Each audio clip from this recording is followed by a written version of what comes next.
Mesdames et messieurs, tukutani sur la makambo ya Congo. Na cadre ya série na biso ya émission Je connais Joseph Kabila. Et si tu tournais déjà 10 numéros. Lelo ezali 11e numéro, ça fait longtemps que Bozeli Major Kasereka makambo ezalaki mwa ebele. Ba menace le kaki mwa mingi. Mais lelo quand même abundi akoma. Tukolobela nini, tukoyoka nini, makambo memele biso na pourquoi lelo. J'espère que vous êtes nombreux en train de nous suivre. Nous sommes là pour vous, chers compatriotes.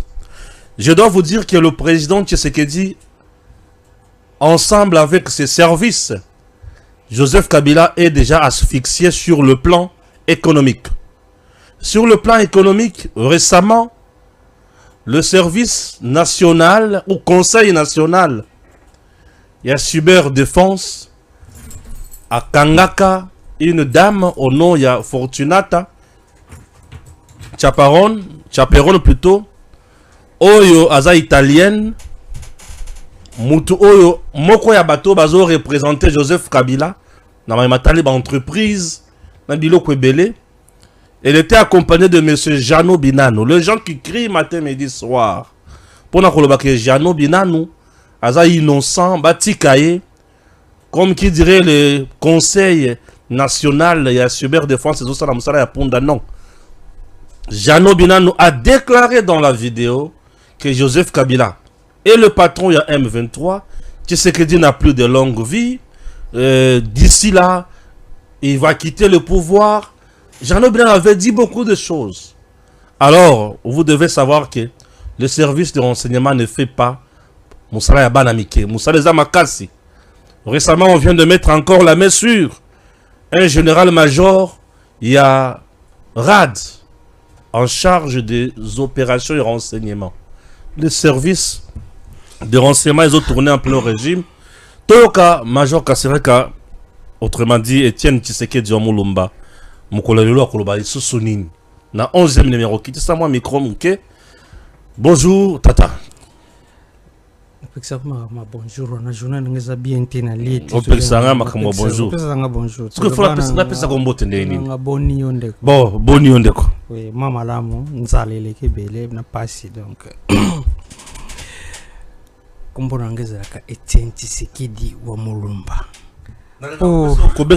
Major Kasereka pour l'infiltration. Oui, pour l'infiltration. Pour l'infiltration, c'est Major Kasereka Nyembo Alpha. Major Kasereka Nyembo Alpha. Oui. Oboma pe hein. Dans ma mission, Joseph Kabila ne t'avait jamais confié une mission où il y a beaucoup de Joseph Kabila. Mais il n'y a pas non, il y a pas de belle na vie. Na ebiso na soko tuni na monga floba ko ebiso kombo nanga ba benganga 112. Na trouva ba solution pour na bate belle na vie. Donc moto soko vandi, t'as un problème. Il faut qu'on s'assure que tout ça na biso moko boye Major Kasereka so bengi solution monali. Voilà. On a commandé émission na biso lelo na lingina souhaiter ba meilleur venanga na ba bonne année nanga na peuple congolais nyo surtout na batunyo surtout balinganga batunyo so ba sepeli na émission na zo sala. Mais précisément lelo na webisa bino ezana ba héros dans l'ombre au basali ke émission oyo esalim. Nandimi ko zo risque oyo ya osala émission yo parce que nazala ki na information que Kinshasa linga ki tombé na mois de décembre. Nazala ki na information précise que Kinshasa linga ki tombé na mois de décembre. Alors na contacté ki cousin moko na expliquer si c'est possible à soutenir nga ce qui na sa l'émission. Et puis bon, tant que cousin, je peux t'aider. S'il y a un problème, on peut intervenir. Na lukiba journaliste na Kinshasa o na kuki sana bango émission. Journaliste nion surtout soka yoki kaka. Titre émission. Je connais Joseph Kabila, c'est mon frère par Kende. Yo yelinga liwa. Mon frère Kende. Mais il s'est fait que Diebo n'a pas tenu Ndeko Stéphane. On a vu le loyero dans l'ombre, c'est Ndeko Stéphane. Andimi ko zo risque au ngai na dimaki. En tout cas, franchement parlant, mon frère n'a zo félicité yo. Merci. Non pour nous flatter, mais au risque ma casse. Parce que Joseph Kabila Zar wala mu pépé, il est partout. Il peut faire n'importe quoi à tout moment. Mais yo ndimaki ko zo risque. Je te félicite. On n'a peur de rien. On est là pour le Congo. Voilà. On n'a peur de rien. Oui, ça chacun a une conviction. Voilà. Là, on n'a peur de rien. En tout cas, on n'a peur de rien. Et Nassala comme ça là. Un jour, avant tout comme Sousou. Les échos des impacts des réalisations du projet de renforcement des infrastructures socio-économiques de base prises traverse les murs du prestigieux palais présidentiel de la Cité de l'Union africaine à Kinshasa. Lors de son discours devant les deux chambres du Parlement, réunies en congrès le lundi 8 décembre 2025, le président Félix-Antoine Tshisekedi s'est félicité de la gestion et de la réalisation du projet PRISE.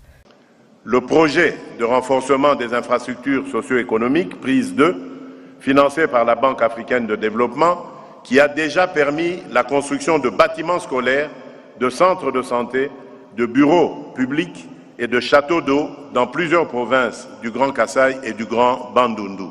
À l'instar du président de la République, plusieurs ministres qui se sont succédés à la tête du ministère du Développement rural, tous reconnaissent le leadership du projet PRISE. Je félicite la coordination et le leadership du projet PRISE. Je les félicite. Et je pense qu'il mérite un certificat d'élégance dans la gestion des projets. En son temps, François Roubota s'adressait aux experts du monde rural à l'occasion du lancement officiel de la phase 2 du projet PRISE. Sans passer par le dos de la cuillère, Roubota parlait du coordonnateur Deon Tsunzu comme quelqu'un qui a su faire grandir le projet et son équipe avec un leadership de dingue et une volonté de préserver l'ADN de la boîte. Je voudrais ici encourager et féliciter une fois de plus l'équipe du projet PRISE, conduite par son coordonnateur, M. Deo Sunzu, qui n'a ménagé aucun effort en fait d'atteindre les objectifs, surtout en ces 2 dernières années, et c'est au bénéfice de nos populations en milieu rural et périurbain. Mouindo Nzangi, par contre, insistait sur la duplication du modèle PRISE dans toutes les provinces de la République démocratique du Congo. Cet ancien ministre développement rural apprécie à sa juste valeur le volet AEP du projet PRISE. D'abord, il faut dire que je suis impressionné par les infrastructures, c'est surtout le réseau d'adduction d'eau avec les châteaux d'eau que nous avons visités. C'est un modèle que nous essayons de systématiser sur tous les pays. Puisque, comme vous le savez, nous avons de grandes agglomérations, de grandes entités, des chefs-lieux de territoire qui ont en moyenne 35 000, 50 000 habitants, qui ont besoin d'avoir de l'eau. Et on ne peut pas faire de petits forages de quartier et prétendre résoudre le problème. Donc il faut vraiment des projets bien pensés et des projets qui peuvent prendre en charge l'ensemble de la population et réseaux qui permettent à tout le monde d'avoir de l'eau chez lui. Donc on va essayer de partir de ces expériences, tout ce qui est comme peu positif et les rater pour essayer de faire un modèle unifié sur toute la République pour régler la question de l'accès à l'eau, qui est une question cruciale dans la vision de développement du pays. Pour rappel, plusieurs écoles modernes bien équipées avec des bons pupitres, des centres de santé avec panneaux solaires et une grande quantité de médicaments pour lutter contre les maladies récurrentes du coin, des mini-réseaux d'adduction en eau potable avec des châteaux d'eau allant de 100 à 200 mètres cubes et un réseau de plusieurs kilomètres, un espace à vivre comprenant les magasins, les pavillons avec étalage, la boucherie, le moulin, l'abattoir, sont construits dans plus de 10 provinces de la RDC. Au regard des réalisations de la phase 1 et 2, plusieurs langues exigent la mise en place de la phase 3 afin de repenser en profondeur le développement du monde rural. salue d'abord le lieutenant général Jean-Pierre Kassongo Kabouik, il y a service national. Un jour, tu côté dans le bureau, à Tuninga Stéphane, biso toza bato zamba tokendaka zamba. Okokota na zamba. Na bisi na kotambola. Abi service national za kanya makase se kokota. Na bisi na kokota. Et depuis ce jour-là kino lelo amona ke soki ba bengi singa tokendaka. Tozongaka et puis nazo saluer puisque c'est un monsieur qui a vraiment aidé le président Tshisekedi. Aujourd'hui, Jean-Pierre Kassongo Kabouik a lutté contre le banditisme urbain d'une manière indirecte. Bazu bakuluna bakiko formé bango et consort. Na préféré na bandana bakuluna po yonde foi bisanga histoire ya bakuluna. Yo ebine bo banda bakuluna et pourquoi ba créer bakuluna et pas Joseph Kabila. Ça va, voilà tout beaucoup maintenant. Donc c'est un peu ça. Kuluna moto a formé yango za Joseph Kabila.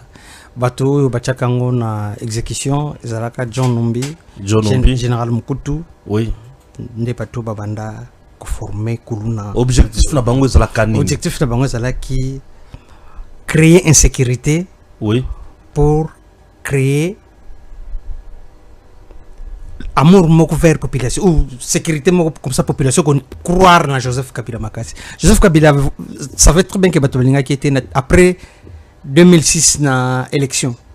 Tango ba publié que Jean-Pierre Bemba zui. Alors bato ba finga ki ba manifester salema ki bato ba bimaki na balabala. Il avait compris que bato ba olinga ngate. Alors quoi bato ba olinga ngate faut que cha insécurité à makasi. Comme ça tant na ko bongo sécurité bato na ba ko croire nanga. Mais tant on a créé une sécurité, donc là c'est quand mutamaele mabe, avec confier en oli sous pas ya mutumoko, ça sert autant comme on est en général là-bas. Avec confier en siko panaye, batu bazalaka ko kata batu ba machette mingi. Ya balaba. Isalaka bana ba Rwanda ayaki na bango. Les Congolais bazana courage au kata mutumakila ti. Ba yaka na bana ya Rwanda. Yaka na bana ba Rwanda awana Kinshasa. Bro na zubisa yo. Zana soki mukuta zala qui pouvait dire ça mais nani numbi za numbi peut vous témoigner bien ou bien ba yakana bango ya ba yana bana ya ba Rwandais ba pesi bango machette ba bandi kokata et puis zana deux personnes na Kinshasa ba yebi pe ba tebele ba yebi ba kabola ba machette ça sert à courir autant ba comme na pesi na ila mamba Joseph ba kabola ba machette ba tomba za ba honorable za ba député bu mon appel ba kabola ba machette oui. Donc créer l'insécurité. Et puis, Kouya en sauveur. En sauveur, voilà. Ah, ok, c'est ça. Par rapport, il dit non, quoi, bateau, bateau, continue à Kolingangati. Allez. Bah, ko, pelisa, c'est comme moté comme ma case, colonne comme mati, comme mata. Allez.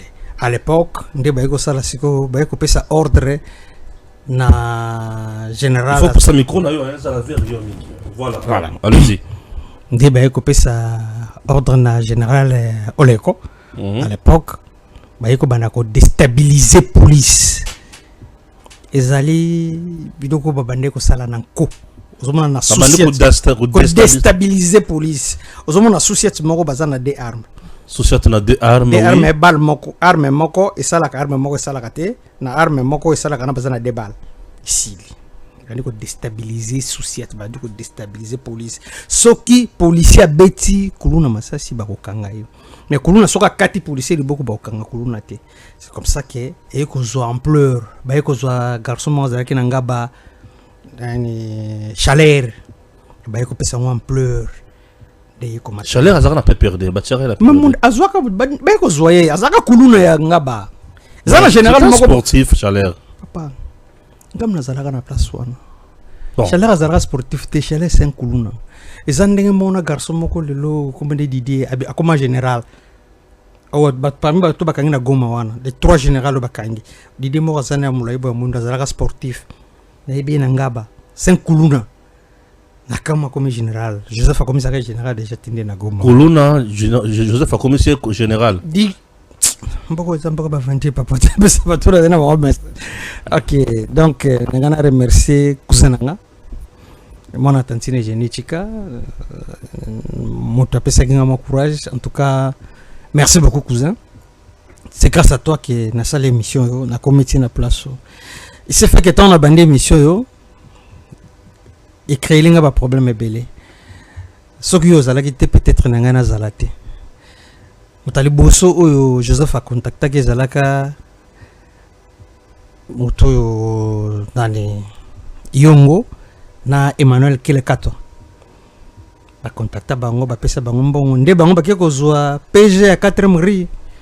pokanganga PG ya 4e ri jour zo benga eto zanga nayo na ko ibisuke no ba ko lukango bengi ibisike tika wana 5 cousin PG ya 4e ri Willy PG ya 4e ri aza moto a travailler pona komote soki ya kangaka ngai azongisa na prison nde ero batu oyo no soto zo mono balinga ba fetete Kinshasa linga etombe Katanga linga etombe mais en tout cas na félicité merci beaucoup c'est grâce à toi que l'émission a continué na ko place daza na ko remercier bato mosusu sasa era otanga bakomona bango basungi ngai pona koma lelo na place na komi bato bazali koluka ngai siko na zongi na émission na ngai je connais Joseph Kabila et donc on a elibino lelo ezali on peut nous remettre ça s'il vous plaît. Joseph Kabila. On peut nous remettre ça ici là s'il vous plaît. OK, je connais Joseph Kabila. Voilà. Et donc on a elibino lelo ezali Joseph Kabila. Joseph Kabila za mutu malamuti. On remettre ça ici. Oui, explique-moi. Joseph Kabila. Joseph Kabila za mutu malamuti. Il n'a jamais été serré na mboko. Na zoli bino parti social muke ya Joseph Kabila. Bo comprendre moté mabe ya Joseph Kabila. Joseph Kabila baeli projet. Et pas ya type moko Alain Mambimbi. Alain Mambimbi baeli projet basa la ferme Espoir. Nanzela ya Boma vers Mwanda. Zana ferme mo munene ya Joseph Kabila zakana ferme Espoir. Ferme Espoir wana ebimisaka maki, ebimisaka soso, ebimisaka ngombe, ebimisaka Damas kuna tapalide. Mais biloko nyonso tu ya ferme wana. Biloko nyonso tu ya ferme wana. Bambalan ba tena conteneur rezu bateke Rwanda. Comment ça? Ferme Espoir. Ferme Espoir oui ça. Nanzela ya Bomawa. Ya Boma. Ebimisi ba maki, ebimisi ba soso, biloko ebele. Biloko nyonso to ebimaka wana. Bambale yango na bakarton. Bambale yango na conteneur. Na conteneur. Bache yango eke na Rwanda. Eke Rwanda. Wow.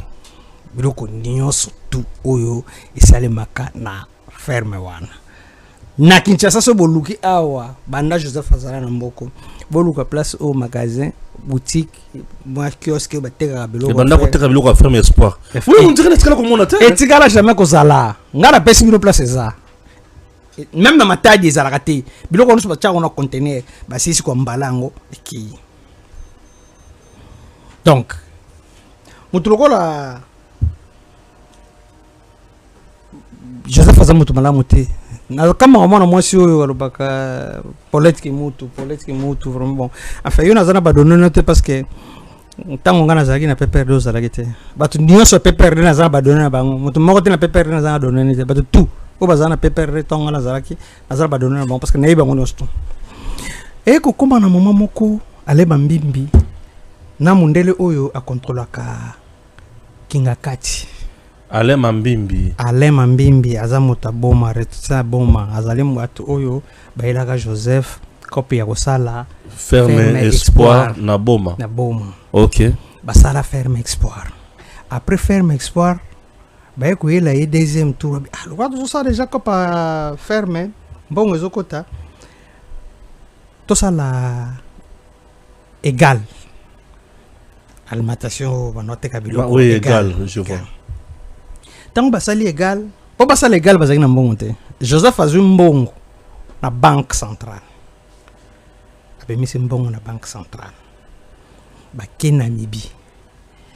Bazwi mundelo bazaki na ye Marc Piebe oyo. Marc Piebe yende mutu lelo azaka na contrôle ya Kingakati. Soki bazana tembe ba service de sécurité bolukaye bokomone. Ale Mambimbi paza.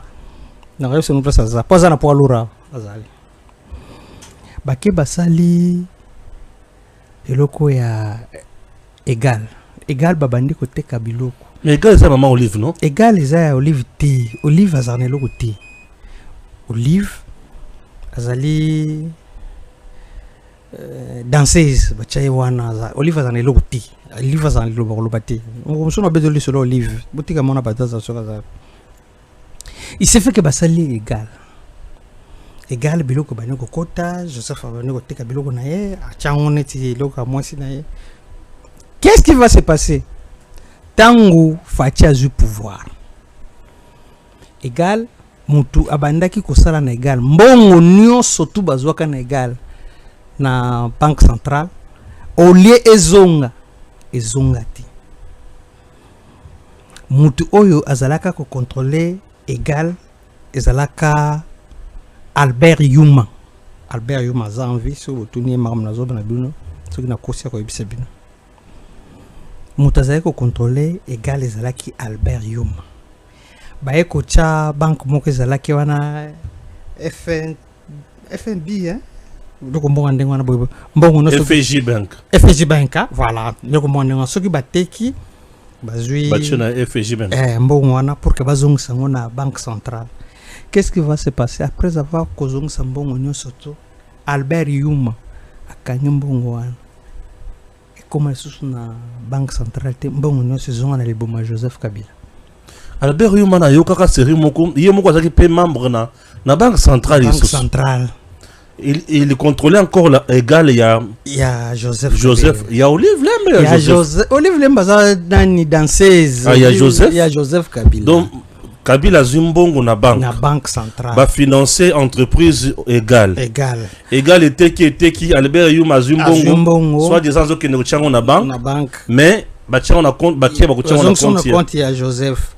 Mbongo na nyo surtout ekenda Tanzanie kenda Rwanda. Plus mbongo wana nde banda kotonga ba membre de tour akina kotonga na Tanzanie. Mbongo nyo surtout. Mbongo wana ezonga. Joseph atonga de tour jumelle na Tanzanie. Mbongo wana ezonga te. Ah tonga immeuble ata moko te. Te atonga immeuble. Joseph atonga banda ko minene na Kinshasa. Ah wana Kinshasa. Oui, atonga banda ko minene na Kinshasa. Mais où il y a référence quoi ça le monde qui immeuble ya Kabila. Oui, personne to yoka. Omoni soko comme na Pakajuma. Na Pakajuma. Ah. Qu'est-ce que c'est banda ko Joseph atongi na Rai. Oui. Qu'est-ce que banda ko moi immeuble wana bo. Joseph atonga. Ya kitoko wana mona kana ba carton na place ba devana. Banda ko Joseph atonga. Joseph bongisa kisasa. Donc ya tonga banda ko carton. Ya yebisa poleki muta kumbisa ka Joseph akitala banda ko Joseph atonga na bato na Pakajuma. Na Pakajuma mbia mbisa ko. Mais même en carton de ça. Mais atongi ba tour jumelle na niveau ya Tanzanie comme sukuna mais atonga lokoti. Bokitabilo kwa. Mbongo nyonso to azwa. Albert Yuma na yi bazongisa mote. Fachi akoti. Mutu oyo abanaki ko contrôler nani égal comme on a Selemani. Azalaki DG na DGA. Qu'est-ce qui va se passer? Le blessé en question, il fallait akanga égal. Batu balobaka facha kanga égalité, facha kanga égalité. Égal Joseph nakanga yango. Asala nini ayebisi nani Selemani na DG ya nani ya égal comme rezaka Kabila. Bango mi baye ba créer conflit ezani ni ke yo égal banda uzalaka awa na époque ya Kabila okosa ko zalaka na babato de pêche. Par contre uzalaka na babato de pêche o banda okotsa biloko na compte ya exonération na yo ke o fute loko te parce que ozaki na par contre to yo komona ke ozana loko te. Alors dans ce cas il faut banda ba taxe type on a créé seulement nda créer biloko wana na Kabila. Comme type on a Kabila. Tango ba créer biloko wana bango mibale. Na kati ya ko créer biloko wana. C'est comme ça que ils ont fait tout possible pour que bakanga égal. Oui. Pour que social Nabiso et Beba. Égal abanda ko teka bambisi biloko kolia tout ça non? Égal abanda ko teka bambisi ba soso ba parce que biloko so banda ko tano ba loso voilà. Donc social nyonso tout. Bien sûr. Yé azu yango Oui. Abomi yango. OK. Motema mabe ya Joseph Kabila yango. C'est ça Joseph. Abomi social ya bakongo. Mbongo asaleli égal. Ya yete. Ebimi na trésor public. Ebimi na banque ya biso. Ne raji pe ke mon ezala ba homme d'affaires rebelle bazaki pe batunaye neti monsieur Simon ce qui monsieur Simon il y a Fleuve Congo Hotel. Fleuve Congo Hotel eza ya monsieur Simon T. Eza ya nani? Fleuve Congo Hotel eza ya Joseph Kabila. Bango bazali ba actionnaire. Bango baza ba actionnaire. Donc en réalité aujourd'hui on peut retirer Fleuve Congo Hotel. Ah, Fleuve Congo Hotel lobby eza ya nani? Fleuve Congo eza ya monsieur Simon T. Fleuve Congo ezali ya Joseph Kabila. Fleuve Congo eza Joseph Kabila. Oui. OK. Baza ba actionnaire. Eza ndenge moko na hôpital à cinquantenaire. Eza ya bango te. Eza ndenge mona HJ. Eza ya bango te bende wana. O docteur ozaka na cinquantenaire abetaka Oli Lungambata. Te oli te? Lite. Abeta nani? Tipo Petit oyo nani? Bakombe buminga. Kabang de numbi. Kabang. Abeta mbata. Abeta kabang mbata. Abeta mbata. Oui. Para nini parce que beki loko c'est Joseph. Joseph. Ozakulu bago kangango. Yoza golole tonali. Donc Joseph était plus un homme d'affaires. Joseph était qu'un plus président. Joseph était plus T. Joseph faisait comme ça les logos T. Il était un homme d'affaires. Azaki homme d'affaires, azo sala makambo na ye, mutazaki ko diriger pays za ba masala ye o bazaki wana bato misala tangela wana. Bato diriger pays bangwana, ça era ko répéter. Bon, Kalameng était accepté qui tourne c'est que le vélo quoi. Il s'est fait que dans non répétant les sous et puis moi des personnes en qui sous même de quoi zana poto comment il s'appelle encore oh tout ça là où du monde attendait là que wana dinosaure oui à répéter sur le même marpanoba donc bato bana au diriger ti bitumbo to bunda po Rubero comme président projet na bango so moni le longai na se sacrifier na risquer ndenge na risquer lo Tonen tozo bunda ndenge bazo bunda wana eza po Rubero zonga président awa Joseph c'est un sergent Joseph azwaka ordre place nde loko nazo bano le londe ko ngai excellence Alain Chilunga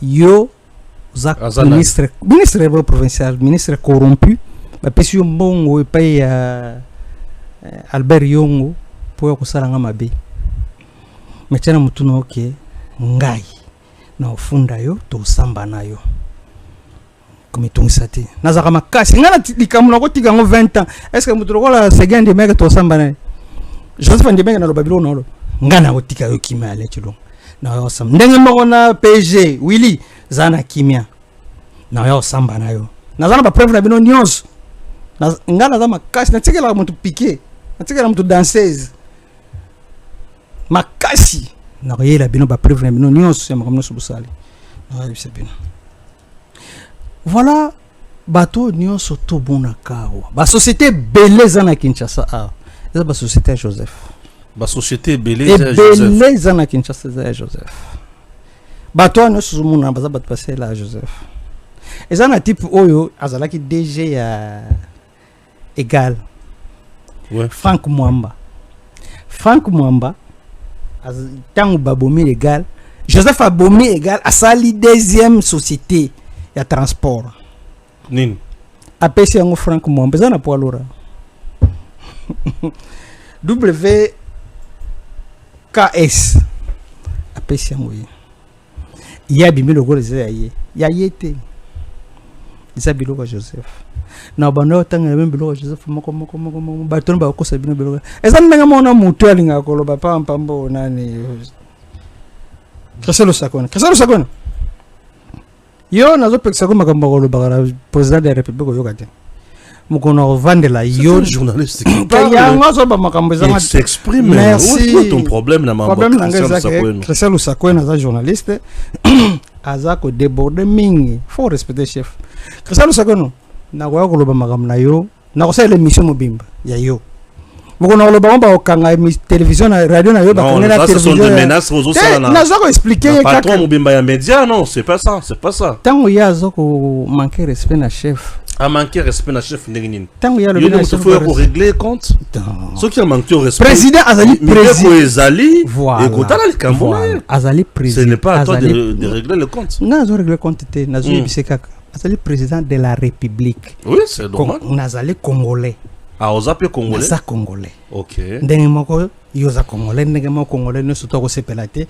Oyebi eloko nini sala ka bato babanda kozanga biso respect na landa kitango ndeko wa bimisi makambo ya nani ya nanga. Alobi esali nga pasi na bengi ba chinois bazo répondre nga Chilombo kangi biso dan Chilombo abi omoni kozanga respect na biso moko na chinois azobenga président Chilombo. C'est parce que biso moko to respecter président. Comprends?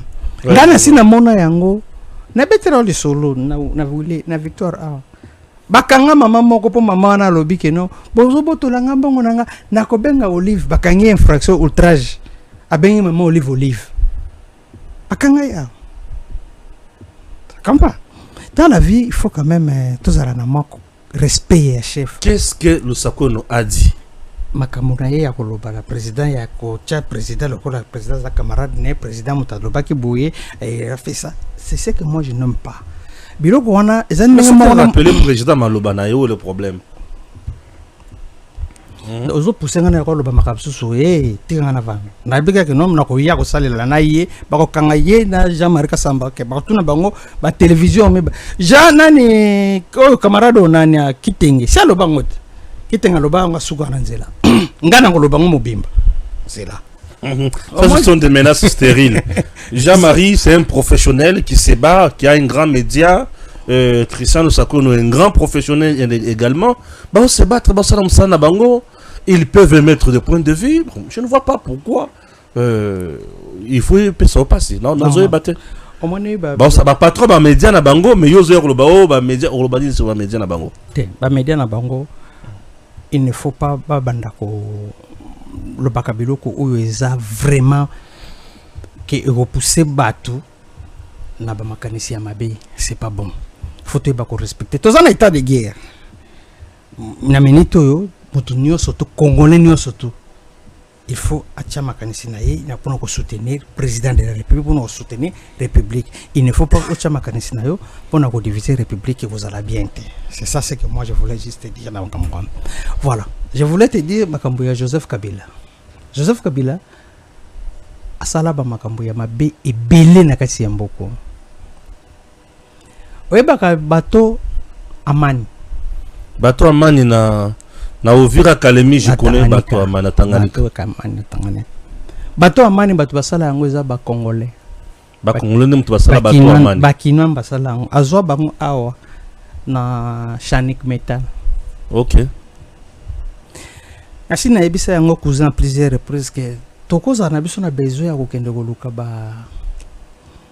bateau de pêche koluka même ba char ote même non toko fabriquer en biso mo bateau amani bande bandeliti na suka du début à la fin bateau basala yango ba Congolais eza bateau ya monene na kati ya Afrique bateau oyo tambola na mai wana bateau na bateau basala yango bafuta bango te après ko sala bateau wana Joseph afuta bango te apenga na bango mais bateau wana atiango na gérance ya ba Rwandais nde ba gérera bateau wana na ba Tanzanie tala mutu aboye nde mutu oyo bino bo sepeli ko soutenir nde mutu oyo bino bo sepeli ko kumisa eza mawa makasi mingi pona peuple congolais eza mawa mingi pona peuple congolais soki lelo président de la République alandi mission na zoloba lelo ou na zosala lelo na yo nde toza ndeko nanga président soka zu ba conseiller ya bien parmi ba conseiller na ye na kosenga na président banoyoka mingi mama na ye azali mutu oyo asala politique comprendre te Le président, ceux qui ont conseillé Belé. Non, ceux qui aligné abando ka ba conseiller. Azana ba conseiller, oui. Mais ba conseiller ayo kabingi. Maman ya azali maman oyo asali politique Belé ta mulai na Mobutu. À combattre Mobutu pembeni na papa Etienne. Oui. Azana expérience Belé. Mais peut-être que tu comprends pas ça. Voilà. Ce qui a eu qui batu oyo bazana confiance ya makasi na ba conseiller na ye nde mutu oyo bazo mabiso na berere Belé. Mboka na minitso nde tuzoki na a. Mboka ezokende bien te. Eza impossible te pour que tu évoluer. Eza impossible te. Tout le monde na makanisi na biso. Congolais azana makanisi moko neti bon. Toujours on a fait un phénomène moko zala normal hein. Omoni mwana mwasi na mwana mobali. Oui. Honnêtement. So kozu mwana mwasi il y a 10 ans.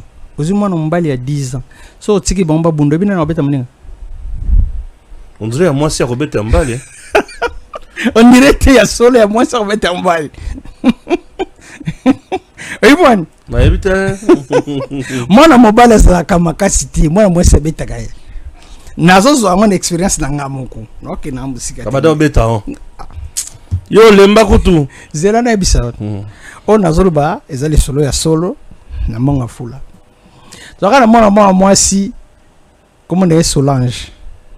Tozaka bana mibali belé hein. Tozaka la Bobo ba Séoul ba Fernand on était là. Zaka na mwana mwasi tozaka na Solange. Ce to beta na ebil. To bobeta nzangwa milaso. Mwana na soka kangi bino milaso. So bochi mutu makasi obeta bino. So abeti biso. Qu'est-ce qui va se passer? Toke ko lela para biso. Tabo koma kuna para bino mama na ngaya go betanga. Yo za mobala ndenge nini mwana mwasi azobeta yo. Lane lo na pesa. Mwana mwasi wana Solange soki abeti biso kepa na bango. Mama na bango go beta ye. Yo za mwana mwasi ndenge nini azobeta bana mibali. Okokoma mobali. Tu vois un peu? Bazako impliqué mwana mwasi bubolole azonga faible. Biso bazako impliqué biso tokoma fort. C'est la même chose ce qui se passe. On avait 10, 11 ans. Teko kokisa 12 ans. Na bando sala sport. Mwana mwasi wana abandi sport. Mama na bango akati sport. Tozaka na viemo boye, ve John, pasa ndoke sala box. Mama na bango boya bia za mwasi ko sala sport. Tango biso to bando sala sport, biso to komi kokoma makasi. Na ebite so zo comprendre biso to komo koma makasi ya komo koma faible. Biso to komo koma makasi. Tant to zo ko ça 13 ans, 14 ans, to komo betaye.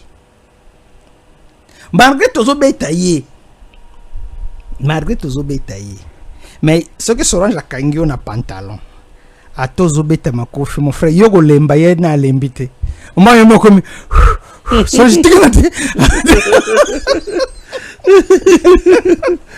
C'est pas possible. Oh ben là on a bana. Na on a expliqué loko. Moi si dans mobali, on t'a makasi ça moi si. Mais communauté, société, environnement et ça la kake pousser à comme faible. Et ça ko pousser à comme faible. C'est la même chose. Africain na mundele. Africain dazana makasi. Parce que Africain dazana tout. Mais mundele lo ni na salaka. Mundele asapretaka juste. Ya kokoma na mbongo, ya kokoma na arme pour que ya kozwa oyo zanango. Par force. Se comprendre place. Très bien. Pour aya kokuzwango par force. C'est la même chose na biso. Soki tozongisi makanisi na biso, tovandisi yango posé. Tovandisi yango posé. Tozana facilité ya biso kobongisa armement na biso, ya biso kobongisa force na biso pour que tokoma excusez, tout ça la face contre Mundele. Na kopesa exemple moko omoni ba chinois basala eloko moko balinga ko somba arme pa mutute balinga ko somba nini pa mutute ba chinois basomba ka technologie na yo basombi licence bakotinda bana na bango batangi biloko na bino basombi licence baye ko fabriquer en pa na bango et non que bayaka ko zwa pa na bino. La main qui donne, c'est la main qui dirige. C'est comme ça que c'est la même chose que j'ai toujours voulu. Il y a pas moi aussi. Au moins, moi aussi, on a salaka. Na moi aussi, on a salaka. On manipuler moi aussi, on a salaka facilement. Oui, bien. Pourquoi? Parce que moi aussi, on a salaka. Arobenga yo, poissenga yo. $10, $20, kabelo, mafuta nange sili, elamba nanga boy. Mais moi je suis à Salaka. Et puis déjà que je te prendre en charge. Alors on a besoin de bon te pana yo. Ce ka bengyo, d'accord, ce ko ye, tant pis, s'en fout. Vous comprenez? Parce que ye et puis que se prendre en charge. Na lobakango à chaque fois. Ce qui to lingi to évolue na Congo. Ce qui to lingi longwa na kati ya dictature ou nyonso tout toyeba ko se prendre en charge. Comment est-ce que tu se prendre en charge? Tozonga nanu sima toyeba ko s'apprêter to sala lokola mobali asala ndenge ni so alinga ke no bala mwasi mobali aza mutu moko aza être le plus faible, le plus facile à manipuler. Qu'est-ce qu'il fait dans la vie? Asala ka tout possible azongi nanu sima à s'apprêter, à zumbongo, à zunda kwa kufute, la sombi bakita, sombi mutuka. Ndaye koluka mwasi, poeba ko manipuler. C'est ce que Joseph a fait. Joseph a eu le temps ya kotika la kimia alobakati. Abandi ko bongisa liboso no nukoyiba ko boma ba société na biso nyonso tout. Atiango par terre. Après que la société par terre, abandis ko créer oyaye. Tant abandis ko créer oyaye, pas pour que biso to banda ko dépendre la société na ye. De l'autre comment ko dépendre la société belé à Joseph. Donc bisinga likambo ya fleuve Congo. Bateau no so baza fleuve Congo, bakolo fleuve Congo no so baza. Eza bateau oyo baza ba actionnaire, baza bakolo na ngote. Joseph abimisa bango ka ya ko bimisa. Omoni mwana mwasi oyo lubaki likambo na ye bakangaki waza na nani na conseil national il y a cyber défense. Oui. La dame s'appelle Fortunata Chaperone Azali Fortunata Chaperone, oui. Elle est italienne.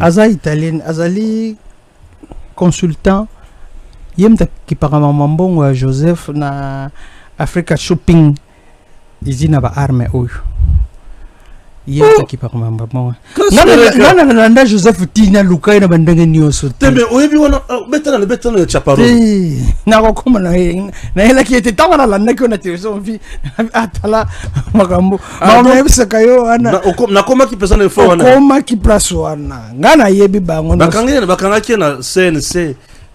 Ce service-là fait un bon travail. Hein. Qu'on a très basaté, c'est un bon travail, un service qui tourne vraiment en plein régime CNC. Au moins, le service, on a tourné ma casse parce qu'il va développer le komoko. Les années. Ça va surtout. Tout développer dans le bolingo. Bolingo. Tout ça na bolingo. Bolingo, oui. Tout ça na bolingo te république. Ngai ba to belo zomona. Nakondo yesa ko bango ke na sina yokali mutu na on appelle na ko vérité na yokali kama mabe na kombo akabuya te CG EDPS oui na kati ya batu ya parce que kana za makasi na information na yokali kama mabe ya CG kabuya te ke ote asolora na te na yokamote il est trahi pas non. Et là, il Auguste Kaboya honorable en tout cas. Il est droit ce monsieur-là. Très droit.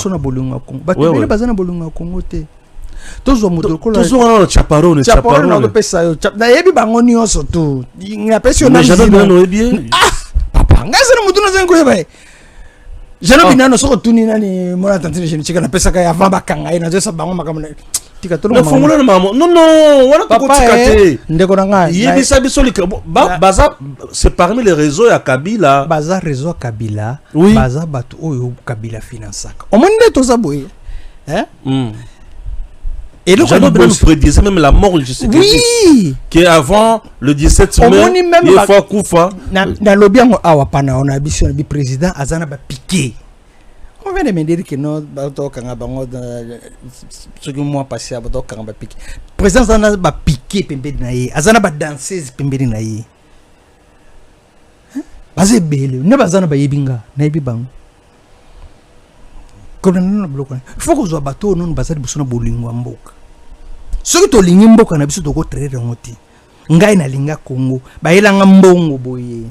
Pona koma nani na rebelle na mbujima ina boya parce que nako ni obomba tuté ngana ibi batu oyo batikala jamais ko ka bon na sanga mabe tozu mutuluko la Augustin Kaboya CG tozu mutuluko la général Malu o tikala ko yoka ye na kati ya makambo ba tozu mutuluko la nani secrétaire permanent ya nani na bango bobenga nani ino sacré tipo na sa bana déjà ko bimisa idée que il ne faut pas changer la constitution na landena ba monsieur na yoka na batu belé tipo azo déranger biso tipo azo comme ça sona mbata comme nani mbata nani André Mbata na yeba communauté mais na landa ye na landena bana ne belé mais tipo na ça très intelligent tipo na bana déjà ko bimisa projet au la constitution ce qui tozuna no bolingo Congo bolingo nanu ya Congo faut izala. Mais ça n'a pas été belle bazana bolinga Congo te. Mais on peut exemple ka netio. Est-ce que bikolinga Congo makasi? Pour na kondima ko zo risque nangai. Il y a des journalistes. To fani na bango boye. To bani na émission ti ayisa ka mon frère tokata. Yo, zanki ndoki. Do yo luka kama kamno kuna. Oyo mbranga. Mon frère titi émission. Il y a des journalistes to sais que émission ngana ye. Ayisa ça va pour mes têtes to cha. Atika pas ko l'exemple. D'abord, moi, ben pas yamba sur le téléphone. Mais tant que sali na yo, ayoki en pleurs. Azokumi sayo, abi Stéphane a eu risque. Ah non, pour toi tu m'avais déjà dit que non yo pour yo et logo mo te sali mais coach Stéphane a eu risque. Mon frère, oza quand même mobali, side foot this. Daibisu que je te félicite. Na yebaki ke Kinshasa comme en décembre était si de la bisu. Na bande mission na makelelo ka to chena yo décembre leki lelo shadari yo wana babombi mwana mwacho zo lobo botu na ye Africa shopping oyo bangonde ba contrôler mbongo wa Joseph Kabila chaparone wana mbongo wa Joseph Kabila na mundele oyo azana muta contrôler ka kinga kati Mark Feber so Marc botuna type 1 bateau yo ba zo kambo Joseph Kabila asala kaboya bibi misate akoya solliciter yo acheli yo ba moyen yo banda ko sala yaza na simano ero dans l'ombre nde loko zo zanga ba gouvernement na biso nde loko zo zanga na fachi na yebisa kiyo na lobino ke no omoni mutuloko la kabund ba pesi mbongo po sala biloko wana na l'année pasteur Guilia lobi Kabundu a payé $700,000. Mais ngana sina ibisa des gens bijama Kabundu atikala jamais ko za na muta IDPS azoka mbongo pa Joseph. Oyo kana na ko pa Joseph. Jamar Kabundu azat mama na traître za mutu fallait ba tike na prison vana libela. Metara ba bimisita biloko bandosa. Problème ezozanga biso awa. Isaka ke no. Bato bazolanda be mission to sa na yo. Parce que vous avez des moyens pour que tous en a facilité à neutraliser Joseph dans tous les sens. Dans la mission moko kaka, je connais Joseph Kabila. Dans la kande à Joseph Kabila. Point barre. Dans la tepona que nous avons mutuboye, tout na sera mutuboye. Omoni Ndaiwel, général Ndaiwel. Obakanga. Mokono ya na robetilo li solo général Ndaiwel. Ayebi ezana biloko belé mususu bakosele na kati wana mukuleza na obetelo lisolo ndaiwa na Congo il faut to bandana le bosoko linga Congo. C'est pas dit que parce que ça on a besoin ya pouvoir place on a faut te kaninga no poko sele makambo. Il y a des traîtres. En plus na c'est pas un loko ndeko nana lobaki le baki on a tenu la voice na ya za poto comment c'est national dinosaure le baby biloko solo biloko ka ngana lobaka dinosaure asenga ki ba changer chaîne à commandement na ba information na ngana zwaki bazongisa ki commandement ya soko on a drone na biso na maison militaire. Par contre ba conseiller kaka chef de l'état baboyi botika kaka nani commandement nango et pas Gilles Banza oyoki makambo dinosaure à lobby. Gilles Banza zalaki na mwasi ya chiwewe ayebisi akene kokutana na mwasi na ye akekutana mobali na ye ayebisa ye makambo bazosala libanda. Gilles Banza nda lobi Christian lobi. Mais pourquoi tu koki kotika mutu lokola Gilles Banza tilelo? Gilles Banza sala ke loko te sans ordre chiwewe na tumba. Na ko solo moko bato na baza bato totangi na bango ndenge moko tozona bango formation ndenge moko na ebi comment est-ce que ba raisonnaka baza ka susu na makambo ya ba téléphone te ba comment ko sala makambo na ba messager. Qu'est-ce qu'ils vont faire? Yo okutana na mwasi na ye osolo na mwasi na ya memeli maroba a commission kuna po ya zo décision ya ko sala. Voilà comment est-ce que bazo trahir mboka malgré tout place bazawana oyo mwasi na yao kingo yebise tamba osolula ya silisa matisi yake ko pesa ordre oyo kotikana yango Gilles Banza koto ko sala mais voilà maintenant où sommes nous tozo tourner ici kamoko tozo koka ko za décision ti ce qu'il faut faire pour que tout le monde la Joseph Nanzela il faut attaquer Joseph Nabanzela nyonso pour attaquer physiquement, politiquement, financièrement. Au moins ba biloko nyonso. Ngana na ba société beleza ba société wana beleza ba société Joseph. Que surtout ba no kanga kango. Na ba mbongo yezo. Mukono tunenga mambo boutique na sotika ba boutique za bilo meke ko tsaba mbongo meke pike. Joseph ko tsaba mbongo belé na Kinshasa. Te il faut ko banda ko kanga kango nyonso. Suki ba ndo kango biloko nse sila. Ndo mwene loko na ebisaka ombala suka na zalaka na bi tozo bunda makasi na ndimi ko zo risque ya kubima na télévision parce que mutu moko ta yebagi ngai mutu moko ta chaka makanisa nanga j'étais toujours dans l'ombre ya bane ko sala tout possible na approcher Joseph pour que na si sanga na ye mais tant na ye ko yoka keno li solo na bango ezake décembre et aussi la té katanga ko ya Kinshasa ko ya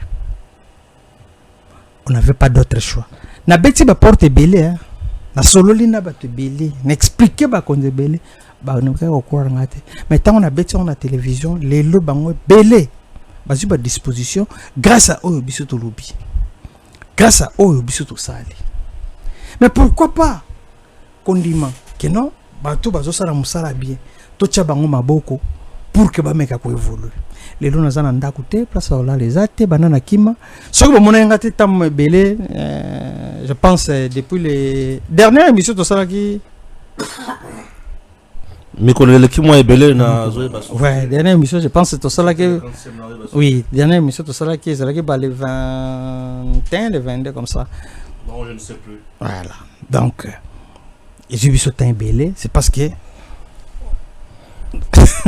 c'est compliqué par un moment dans un micro donc c'est pour ça alors on a vraiment besoin de soutien à Bino Makassi on a vraiment besoin de soutien à Bino tous on a d'informations il y a solo vraiment tu comment est-ce que Joseph a fonctionné ce qui n'est pas Joseph fonctionne alors tu peux apporter un plus pour Namboka Nabiso pour que tu et des Congo. Très bien. Récemment, le président Tshisekedi Azaki n'a pas généraux. Mais d'un coup, a bien un bango.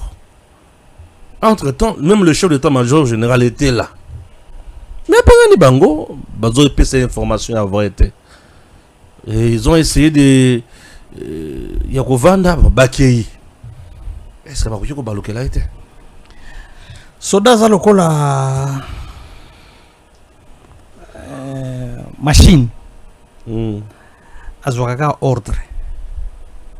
Et pas ya chef na ye ou ya to sakesili. Ba généraux wane belé ba to sa soufa chité. Parce que ba généraux na été.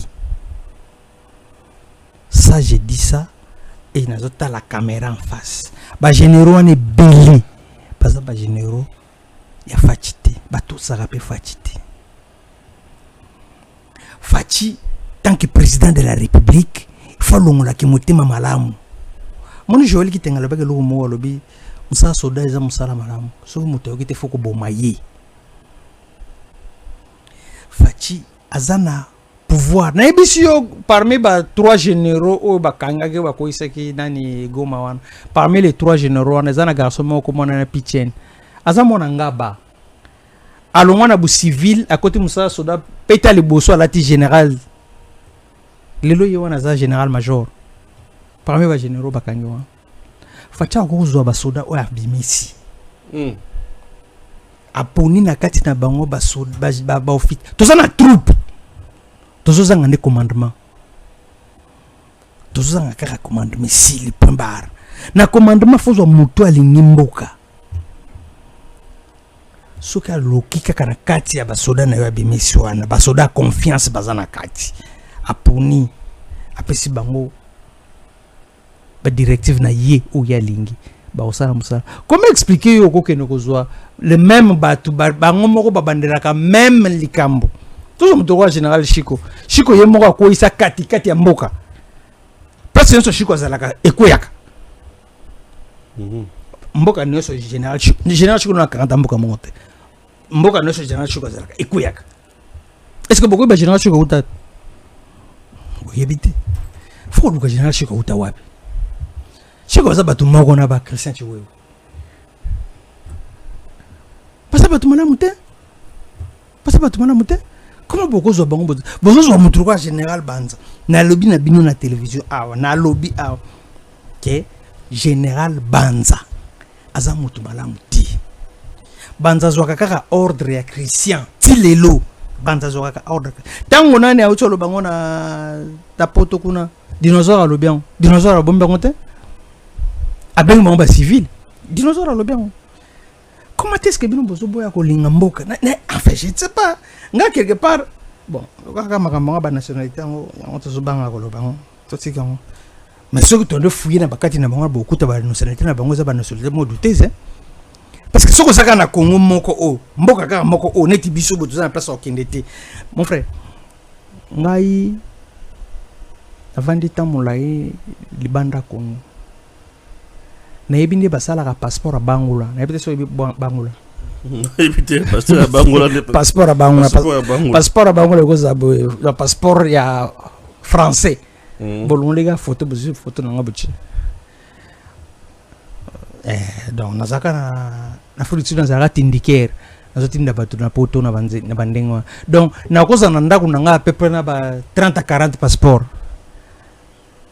so za pour que poto za ba visa en cours pour que poto pese mo na je na chiro na pa na beti bi ok parce que ndeni ngamo na ok poto so na za pour que non ok à tout moment mais le log national na kini poto ngane na okende mais famille na ngati mti kini bango nyonso. Donc, nazala bandeko bazana nganajika, nazala ndeko bazana mbujimai, nazala ndeko bazana na mbupompa parce que yondo kimi, yondo zabien, bango no sobatikali. Est-ce que vous dites c'est otiki bango? Donc, soki ya solo vraiment Congo za mboka yo lingaka. Soki ya solo vraiment au kontana Congo, okoki jamais ko trahir Congo. Congo za faible. Azala ko la mwasi. Congo za na tout. Azaro ko la mwasi. Problème est que se poser kaka parce que ba éduquer mabe. Et le ko bon moi c'est ça ka éducation. Ba pesier mécanicien mabe. Virus le plus résistant, le plus contagieux, c'est l'idée. Moi sur la idée ka ngana bi je connais Joseph Kabila. Mon frère na ebisio na kena obata mana maluku. Ba tukuna na maluku ba yebi ngayo za na idée te. Mutu so abenga Stéphane. Oh. Asanga est-ce que comme on a ko ba ngote tellement yebi yo bien Stéphane journaliste Stéphane na yiko tabaru ko kampo. Oh papa bonne bien yo nda major bosa nga bien apesi ngambute comme on est ici c'est que bien yambika ya na c'est peut-être na yebi Stéphane banda kala na Stéphane ndilaka donc le fait que obimisi idée moko et ko contaminer batu nyonso tout ce qui idée neze malamu batu nyonso tout na bako malamu ce ko obimisi idée moko yamabe et ko contaminer batu nyonso tout le fait que eza idée mabe batu nyonso bako koma mabe. C'est comme ça que j'ai toujours dit que non il ne faut pas tout le bamakambo yo ezanati nati faut tout le bamakambo ezanati. Moi je parle que le mal où il y a Joseph Kabila sala Joseph Kabila za mutu mabe. Hitler na betela ko lisolo awa.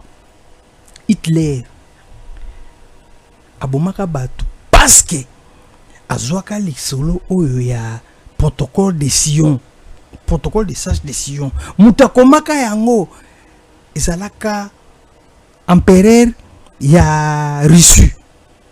Na 1903 maintenant le connaît ko sala scandale na 40-45 idée wana kaka o Hitler abimisaka wana ndeye ko bumana ngo batu les mêmes idées nena boya kake batu bakabola ba idée ya mabe ya kochana muto batu parce que soki to beti li solo o ya mabe o ko tinda batu na makanisa mabe lobi no na tongo batu ba okabona batu ba kopanzana batu wana mutu o ya bimisa idée o babenga ngo lelo na États-Unis rêve américain.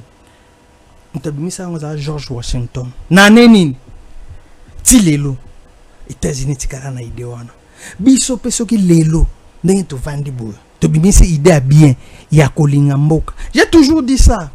Tozonga nano na mboka.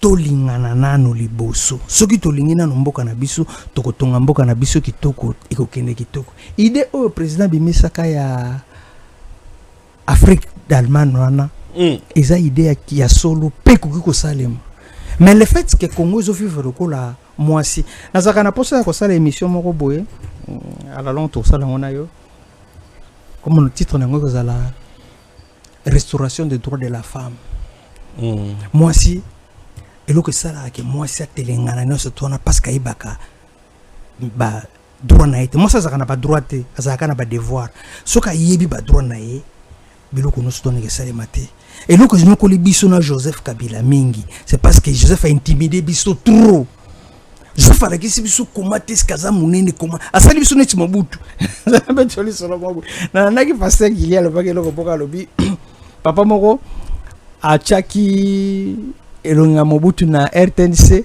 ole Mobutu azala botu dona erreur chango mutu na se bakolo ko ta papa na talika ka benga tang tang papa tal papa katichet abimi ko bima bima ke na mbala moko aki Angola sans mona kakisi aki Angola isolo moko bon enfin je ne confirme pas ça isolo mutabitelanga mwana général Moleli et puis ebetama pas batebele babu abetili isolo le biboye ezaka un journaliste moko boye abana ko pesa émission ya Lingala siama Mose de Babolona je ne sais pas ce que yebaki à l'époque siama Mose de Babolona abana ko pesa abana ko ba journal ya Lingala na maele na ye akaneska zo belo kwa malonga président kenegi Chine ko senga loso tanga ki akuna ba pesieti retour na ye apesa ki était ko sama zo ba na télévision na Lingala na ye na Lingala bakanzala biwe tata mokonze ko zaye na bisenga senga na ye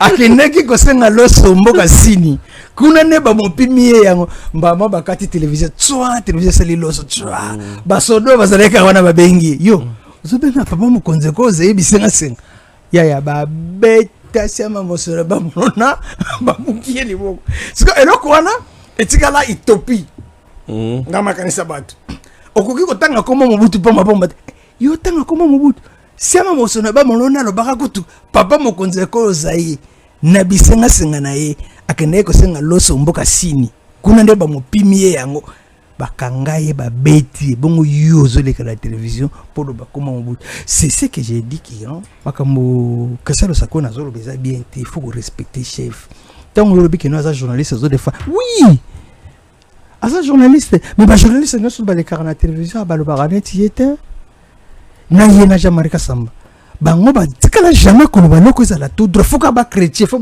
et ça kana type moko boye ba yambaka yepe susu na regretaka biloko wana mokonzi avec tout le respect sur ta pesa ngata pouvoir moko ya okangaka ya pesa ngambongo te pochanga place mo ya okangaka batu ubone na okanga batu ndeko mutu na zolo baboye président maladif qu'il était bake koyamba ye pa Christian Lusakweno na se ya ba kini na zwa kina ba vitamine azoloba Joseph Kabila yende mokonza M23 Christian Lusakweno sale mabe comment kozwa un malade zo l'excellent télévision mon frère président de la République ba vidéo na ngwezali mais lelo siko tomba yeko confirmer que Joseph Kabila zali patron na M23 type on sort nezani ba benga été journaliste na batuna été mutu ba inquiété pe mutu moko te tikali ndengwana.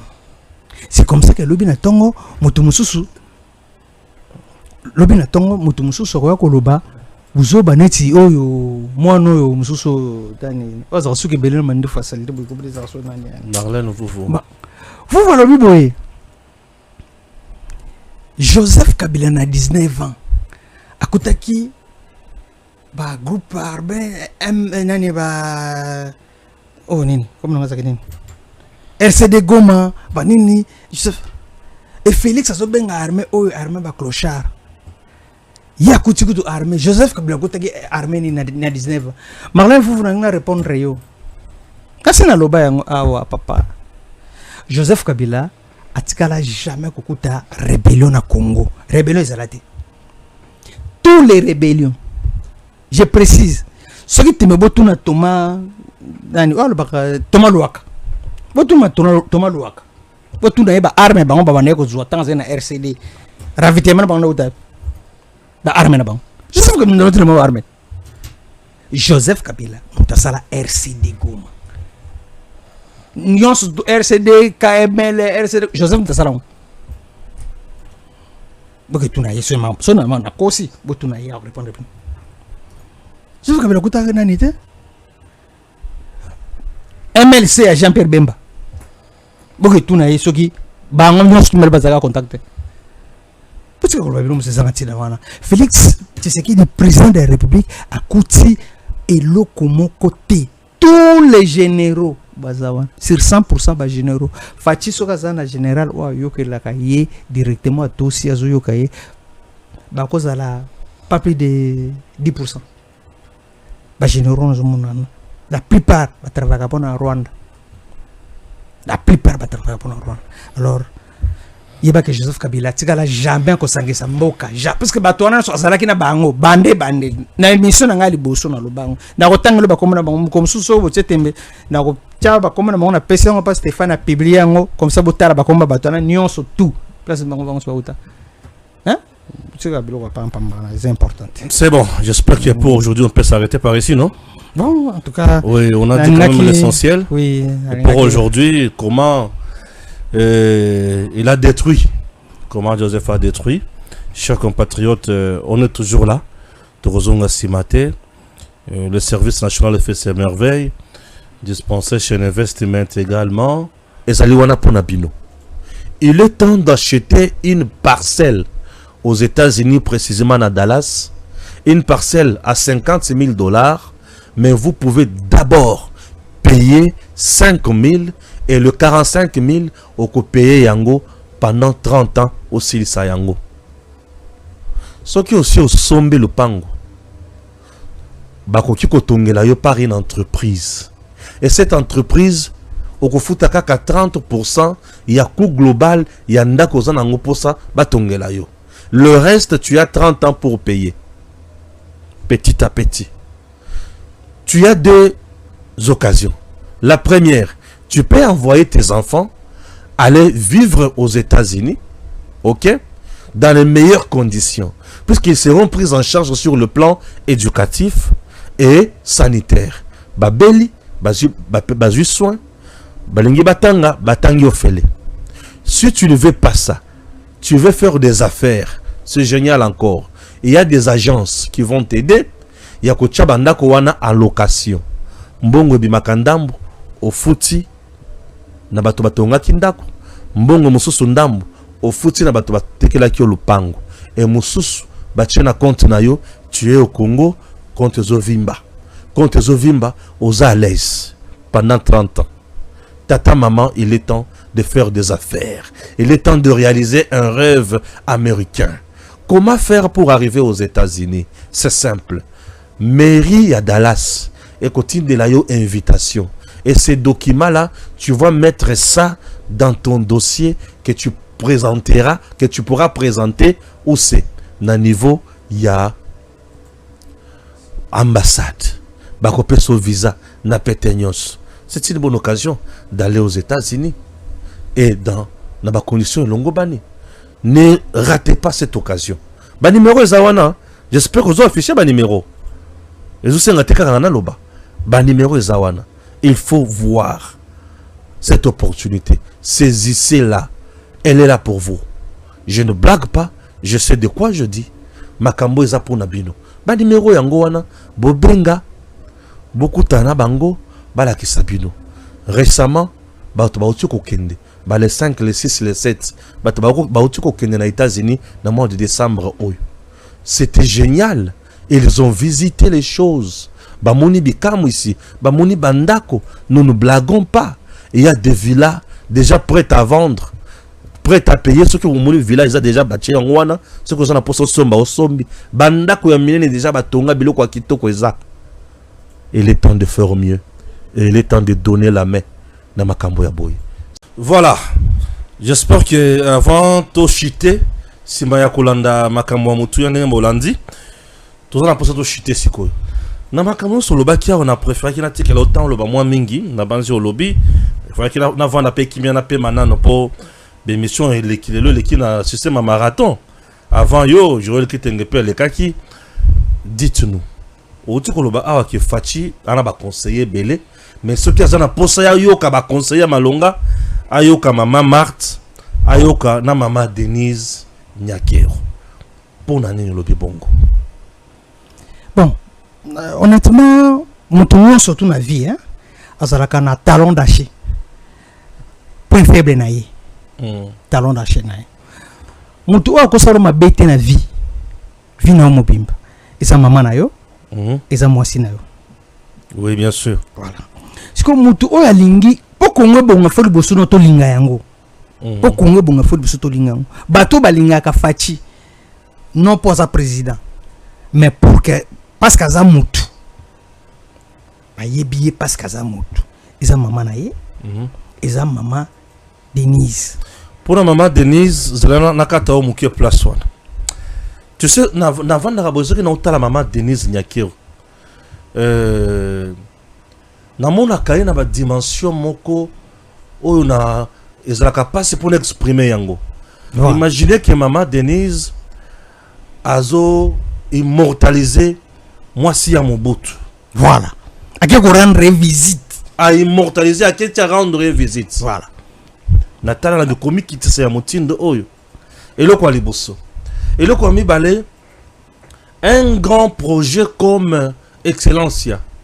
Lelo elungwe nakati ya fondation et commis bourse pour l'état congolais. Voilà. Et dans l'andi critère oyo la première ministre maman j'ai été soumis notre luka baché 80% ceux qui ont eu 80% aux éligibles à la bourse wana. Donc maman Denise a réfléchi na niveau nae personnel aya sungi mobali pe a sungi Congo. Je trouve que elle est meilleure. Oh, tu as raison. Non, tu as raison pour la maman Denise. C'est ce que j'ai toujours dit. Tu as raison. Une dame exceptionnelle, une dame de cœur. Tu as raison. Au moins, loko na lobi na ok non na kolingana ça la émission moko to ça la bisumbale restauration des droits de la femme. Moi sinde mutu oyo asala ka ke mobali amata. Maman Denise Nde oyo asimbaka motema ya papa Faci. Quel que soit niveau de problème, président de la République a la facilité ko yoka mingi madame Nenandako, première dame. Quel que soit niveau de problème, président a la facilité ko yoka maman na ye parce que bonde bazana ye pembeni. Batu wana mibale lokola basalaka cercle pembeni na ye bako yoka ye et puis bango baza bato baza mingi la population sokolandi bango. Oui, maman Marthe. Maman Marthe. Maman Marthe a salé bikamu ici na Kasai central na Kananga. Voilà.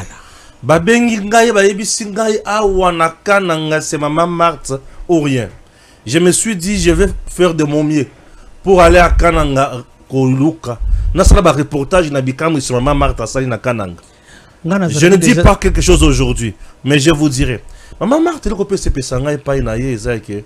Non, parcours politique ya maman Marthe est riche. Parcours politique na ye yende muto simba flambeau et pas papa Etienne. Mon frère, atikala jamais. Na yoka passe. Oui, Kabila mutema be. Kabila abomba aboya baya kokunda papa Etienne. Maman Vanda nasé pendant 2 ans. 2 ans. 2 ans. Ah, Kabila mutema be. Pendant 2 ans. Te Kabila za mutema be. Kabila Zandoki. Te Rwandais penza. Kabila za tano sisi bloquer il faut na bomai, il faut na bomai. Kabila za Rwandais. Il faut bomai. Kabila za Rwanda za mutu. Non, vous en avez raison, il faut bomai Kabila. Donc Batouana président obakisi mutu mususu wa ndimi ko zo risque makasi na ngai. Mona tantine genichika. Excellence. Osakuna. Malgré tout, c'est un soutenir la société pour venir à Bomanga, Natika Makambo. Mon bonnet, quand même, tu continues, non? Tu coupes de 2016, 2026, et tu continues. Merci. Bon, non, le bon, c'est exposé. Balamong, t'as balamong, et mon nez, ah, bonico? Ah, bon, et mon nez, Makamona, Makamonayo. Yeah, mon nez, comment il toque, ah, yo, le bon, bah, ma côté, bon, les gars, 2000, on sent que bon, ça m'a t'as la bisoye. Balamong, Yohan. Aspect toujours. Regarde, Nzamba osunga en tout cas, bocha biso maboko to considérer. Regarde makambo leki to zongi to beta ngo mobimba. Chaque semaine bo nous abord rabino kitoko. Yasika. Bon, merci beaucoup mbote mingi na bino ba maman avec tout le respect. Merci beaucoup na ba maman nyo so Holanda biso. Nzamba za na bino, merci beaucoup.